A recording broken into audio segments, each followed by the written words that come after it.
Welcome back to Razmafsar TV. I'm now going to continue with the second part of classification and typology of Persian Khanjar daggers.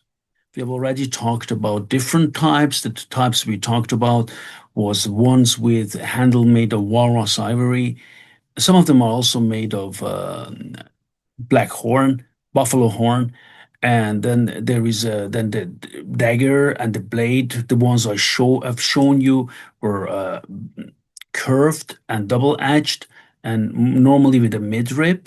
Now we have seen also there were types of them which are chiseled on the forte, and as well there are also those which are not chiseled. There are also which have gilded or gold inlaid or overlaid inscriptions on the forte, and there are also the ones which have a handle made of walrus ivory, carved and chiseled and carved in different designs.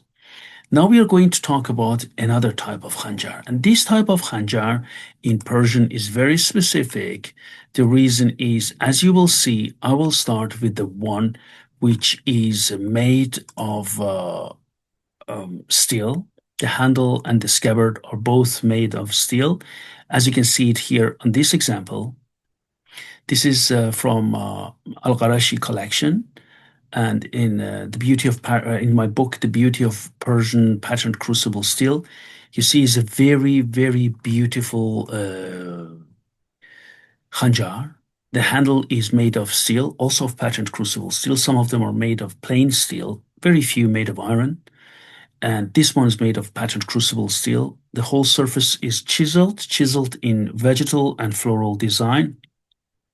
And you can also see different pigeons, birds on them. And also you can see on the scabbard deers, and also you can see different Persian royals from the Qajar period depicted there. The level of chiseling is extremely good and well done. And also there are also some lines, as you can see, these lines are gold overlaid. Gold overlaying is called tarakubi mukarrar or kuftegari, not koftegari, kuftegari, as we say in Persian, or tarakubi mukarrar. And so there are also different ones. Please take a look here on the 40. We can see that how beautifully it is chiseled, right? So it's also not only chiseled on the handle and on the scabbard, but also on the base of the blade. The pattern of crucible steel is extremely beautiful and well done. As you can see it here, the curve of the blade is not that highly pronounced. It has a very, very sharp point, as you can see it, almost like a needle-like. You see that how sharp the blade is. But again, the curve is very gentle on this example. Now, I will show it here to you again. Please take a look at this and the base of the blade. Look at these pigeons there. Then you see also a deer on the top of the scabbard, and also the figures, the royal people there. Now we move on to the next one. The next one, as you can see it here, is again a Persian Khanjar blade and Khanjar dagger, I mean. You see that the handle and the scabbard are both, chiseled, but then gilded on the surface, which makes a very, very beautiful contrast. First, after they have done the chiseling, then the surface on top, which is raised, the surface is gilded, and down there what they carved, they left ungilded. So these beautiful contrasts between the gold and the black colors, the yellow and the black colors, make a beautiful contrast. You see that here as well. These are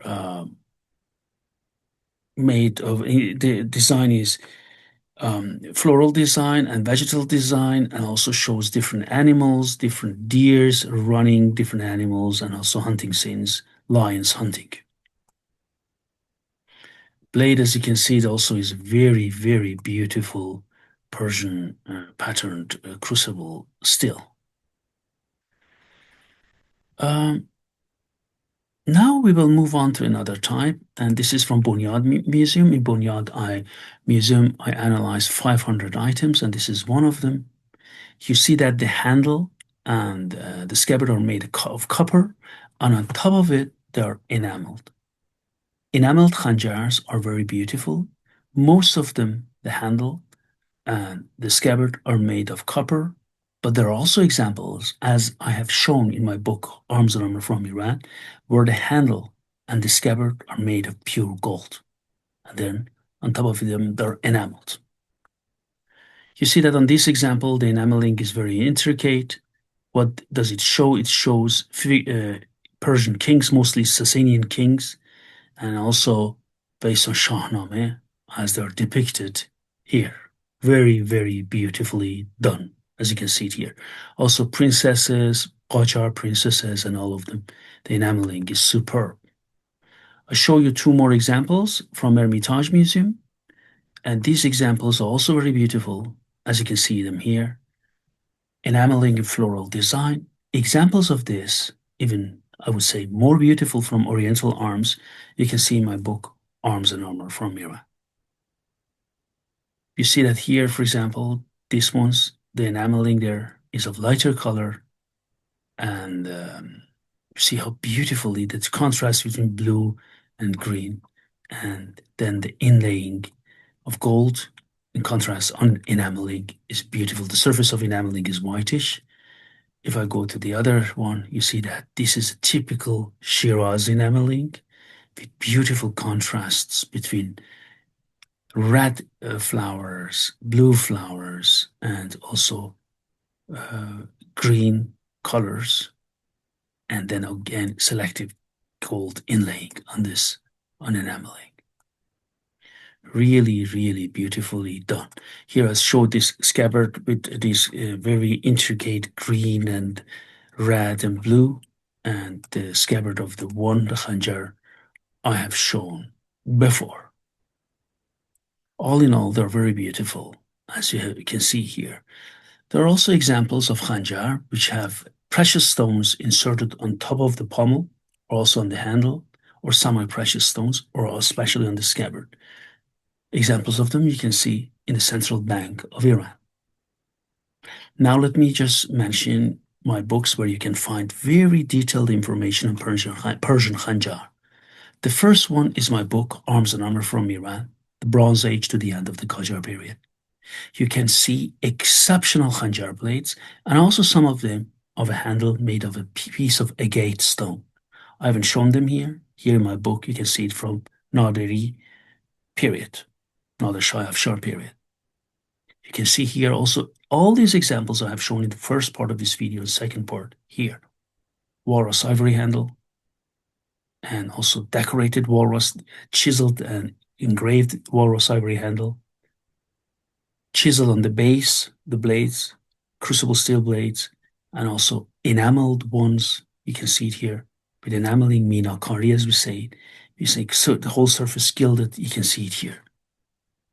Another book which you can see many different Khanjar blades is Lexicon of Arms and Armor from Iran.